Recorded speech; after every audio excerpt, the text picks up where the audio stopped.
గత విధ్వంసం నుంచి మనం చెప్పినట్టుగా వికాసం వైపు వస్తా ఉన్నాం. దాంట్లో భాగంగా 23 నెలల్లో దాదాపుగా 11 లక్షల కోట్ల రూపాయల పెట్టుబడులు, అలాగే 10 లక్షల ఉద్యోగ అవకాశాలు కల్పిస్తాను అంటే ఇదంతా సమిష్టిగా మనందరం కూడా కృషి చేసినటువంటి విషయానికి మనం గుర్తు చేస్తా ఉన్నాను. ఎన్ని ఆర్థిక ఇబ్బందులు ఉన్నప్పటికీ కూడా అన్ని పథకాలు కూడా క్షేత్రస్థాయిలో మనందరం కూడా కలిసికట్టుగా అమలు చేస్తాను. అలాగే సంక్షేమాన్ని కూడా ప్రజల అంగిట్లోకి మనం తీసుకెళ్తున్న పరిస్థితి. అలాగే రెవెన్యూ శాఖలో ఎన్నో సంస్కరణలు తీసుకొస్తా ఉన్నాం. భూ రికార్డులన్నీ కూడా తారుమారు చేయడానికి ఎటువంటి ఆస్కారం లేకుండా ప్రతి దశలోనూ భూ యజమానికి ఈకేవైసీ సదుపాయం కల్పిస్తా ఉన్నాం. పట్టా భూములు, అలాగే 1B అడంగళ్ళు ఆన్లైన్ లో భూ యజమానులే సొంతంగా లాక్ చేసుకునే విధంగా సంస్కరణ తీసుకొచ్చాం. వీరి అనుమతి లేకుండా ఏ అధికారి కూడా మ్యూటేషన్లు చేసే విధంగా గానీ, రిజిస్ట్రేషన్ చేసే విధంగా గానీ ఎక్కడ కూడా అవకాశం లేకుండా ఏదన్నా జరిగితే వారికి మెసేజ్ రూపాన వెళ్లే విధంగా ఈ కార్యక్రమాలు చేస్తా ఉన్నాం. కొత్త పాస్బుక్లు కూడా గౌరవ ముఖ్యమంత్రి గారు ప్రతి నెల మొదటి వారంలో 2 నుంచి 9 దాకా పెద్ద కార్యక్రమాలను చేపట్టి పాస్బుక్ ఎక్కడ కూడా ఇబ్బందులు లేకుండా ఈకేవైసీ తీసుకుని మరి వారికి డ్రాఫ్ట్ పాస్బుక్ ముందే ఇచ్చి ఇవన్నీ అందేసే విధానాన్ని మనకి చెప్పారు. అది పూర్తిగా అమలు చేస్తా ఉన్నాం. మీ అందరికీ కూడా దానికి శుభాకాంక్షలు తెలియజేస్తా ఉన్నాను. పేదలకు అసైన్ చేసిన ఇళ్ల పట్టాలు గతంలో 10 ఏళ్లు ఉన్నది, అది ఇప్పుడు 2 ఏళ్లకి చేసే విధంగా కూడా మేము కార్యాచరణ చేస్తా ఉన్నాం. దీనివల్ల పేదలకు ఎంతో తోడ్పాటుగా ఉంటుందని చెప్పేసి కూడా మేము తెలియజేస్తాను. అలాగే అయితే పట్టణ గరిష్ట భూ పరిమితి చట్టం ఉందో దాన్ని సవరించే విధంగా అంటే క్రమబద్ధీకరణ చేసే విధంగా డిసెంబర్ 31 వరకు పొడిగించాం. గతంలో గవర్నమెంట్ దాకా వచ్చేది ఇప్పుడు CCLA స్థాయిలో అది అంటే మంచిగా స్మూత్ గా అయ్యే విధంగా సవరణ కూడా చేయడం జరిగింది. అదే అలాగే ఎన్నో ఏళ్లగా ఈ విలేజ్ సర్వీస్ ఇనాములు ఏదైతే పెద్ద సమస్యగా ఉందో ఈ రాష్ట్రంలో ఎన్నో మన గ్రీవెన్స్ వస్తా ఉన్నాయి. అవి కూడా గౌరవ ముఖ్యమంత్రి గారి ఆదేశాలతో 22A నుంచి తొలగిస్తూ మన ఉత్తర్వులు ఇచ్చాము. 137,000 ఎకరాలు దీని ద్వారా పేదలకు లబ్ధి పొందింది. అలాగే షరతుగల పట్ట ముఖ్యంగా ఈ ప్రాంతంలో కృష్ణా గుంట ప్రాంతంలో ఉన్నటువంటి భూములై దాదాపుగా 33,440 ఎకరాలు ఉంటే దాంట్లో 33,012 ఎకరాలకు నిషేధించే జాబితా నుంచి తొలగించడమైంది.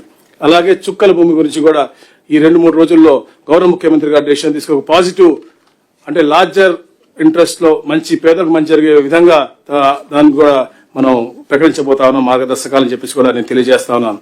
మనం తప్పుడు పత్రాలతో ఏదైనా రిజిస్ట్రేషన్ జరిగితే కలెక్టర్లకే మనకి అధికారులు ఇచ్చే విధంగా ఏదైతే తప్పుడు రిజిస్ట్రేషన్ జరిగినాయో రద్దు చేసే విధంగా కూడా మనం ఉత్తర్వులు ఇచ్చాం. అవి కూడా మీ అందరూ కూడా శ్రద్ధగా అంటే ఎక్కడ కూడా తప్పిదాలు జరగకుండా చూసుకోవాల్సిన బాధ్యత మీ అందరికీ ఉందని చెప్పేసి కూడా మరొకసారి గుర్తు చేస్తా ఉన్నాను.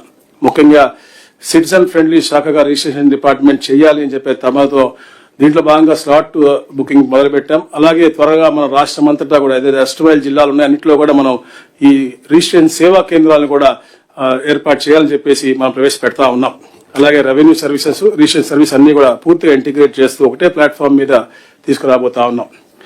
ట్యాంపర్ చేయకుండా వీలు లేకుండా ఉండే విధంగా బ్లాక్ చైన్ టెక్నాలజీతో శాశ్వత డిజిటల్. ఎందుకంటే గతంలో మనం చూస్తా ఉన్నాం ఈరోజు ఎక్కువ గ్రీవెన్స్ వచ్చేది మన కింద స్థాయి అధికారులు ఫైల్ పోయింది అని చెప్పేసి వాళ్ళ దగ్గర ఏమో ఏదైతే పిటిషనర్స్ ఉన్నారో వాళ్ళ దగ్గర చాలా మందిగా ప్రూఫ్స్ ఉన్నటువంటి పరిస్థితి. ఇలాంటి పరిస్థితులు మళ్ళా రాబోయే రోజులు రాకుండా ఉండే విధంగా డిజిటలైజేషన్ అనేది పూర్తిగా 100% చేయాల్సిన బాధ్యత మనందరికీ ఉంది. ఆ ప్రక్రియని అందరూ కూడా పర్యవేక్షించాలని చెప్పేసి కూడా కోరుతా ఉన్నాం. అలాగే ప్రభుత్వం ప్రతిష్టాత్మకం తీసుకున్నటువంటి రీసర్వే 2.0 కూడా గౌరవ ముఖ్యమంత్రి గారు మార్చ్ 2027 డెడ్ లైన్ ఇచ్చారు. పూర్తిగా అందరూ కూడా క్షేత్రస్థాయిలో ఎక్కడ కూడా ఇబ్బందులు లేకుండా సకాలంలో పూర్తి చేయాలని చెప్పేసి కూడా ఎప్పటికప్పుడు మనం పర్యవేక్షించుకుందాం అని చెప్పేసి కూడా తెలియజేసుకుంటాం.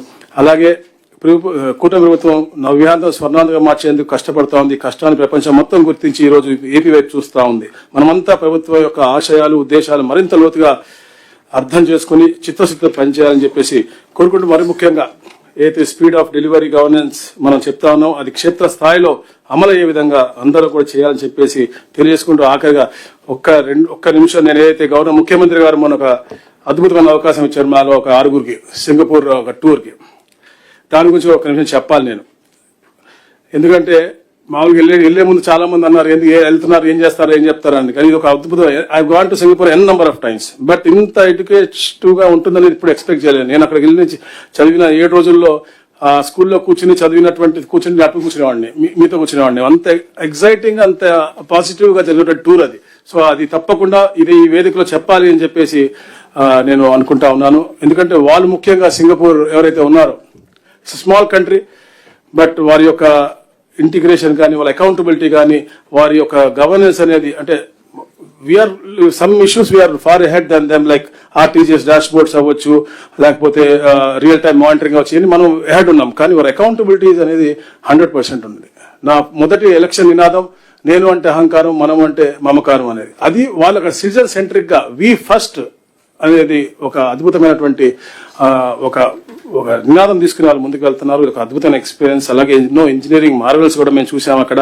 అలాగే స్కేల్ వర్సెస్ ప్రెసిషన్ కూడా చాలా అద్భుతంగా మనకి 15,000 పైన మనకి గ్రామ సచివాలయాలు ఉన్నాయి. మనం బ్రహ్మాండంగా చేస్తాను. కానీ ప్రెసిషన్ అండ్ ఇంటిగ్రేషన్ వాళ్ళ దగ్గర అద్భుతంగా ఉంది. అలాగే గవర్నెన్స్ లో ఇన్నోవేషన్స్ కూడా సైన్స్ లెడ్ ఇన్నోవేషన్స్ చాలా ఉన్నాయి. లైక్ జెనెటికల్లీ మోడిఫైడ్ మస్కిటోస్ ని వాళ్ళు మస్కిటోని ప్రివెంట్ చేయడం కోసం క్రియేట్ చేసి వదిలినటువంటి పరిస్థితి. ఇలాంటి ఇన్నోవేషన్ కూడా మనం చాలా ఎంబెడ్ చేయాల్సిన అవసరం ఉంది. అలాగే స్పీడ్ వర్సెస్ సెటరీ టు ఇన్వెస్టర్స్ అన్నమాట. మనం అద్భుతంగా మన పాలసీస్ పెట్టాము, స్పీడ్ గా చేస్తాము, ఫాస్టర్ అప్రూవల్స్. నేను చెప్పాను, నేను ఫిబ్రవరిలో మనం క్యారియర్ మనం అగ్రిమెంట్ చేసుకున్నాం. నిన్న ఆపరేషన్ స్టార్ట్ అయినాయి. 14 months from now they start production. అంత స్పీడ్ గా చేస్తా ఉన్నాం. కాకపోతే వాళ్ళది సింగపూర్ లో చూసింది ఏంటంటే సర్టనిటీ ఉంది, వాళ్ళ భవిష్యత్తు గురించి ఒక నమ్మకం ఉంది. ఆ నమ్మకాన్ని మనం ఇంకా పూర్తిగా కలిగిస్తా ఉన్నాం, ఇంకా పూర్తిగా కలిగించాల్సిన అవసరం. అలాగే యూనిఫైడ్ ప్రాసెస్ ఉంది. అలాగే మొత్తంగా ముఖ్యంగా ఏంటంటే గవర్నెన్స్ లో వాళ్ళ ఒక అందరు కూడా ఒక టీం వర్క్ అలాగే పనిచేస్తా ఉన్నారు. ఎక్కడ కూడా డిపార్ట్మెంట్ గా సెగ్రిగేషన్ లేదు, టీం వర్క్ గా చేస్తున్నాం. ఆ టీం వర్క్ గా మనం కూడా తప్పకుండా ఇది కూటమి ప్రభుత్వం, కూటమి టీం చంద్రబాబు అద్భుతంగా ఈ రాష్ట్రాన్ని ముందుకు తీసుకెళ్దాం అని చెప్పేసి మనస్ఫూర్తిగా మీ అందరూ కోరుకుంటూ స్వాగతం పలుతా ఉన్నా. Sorry, thank you.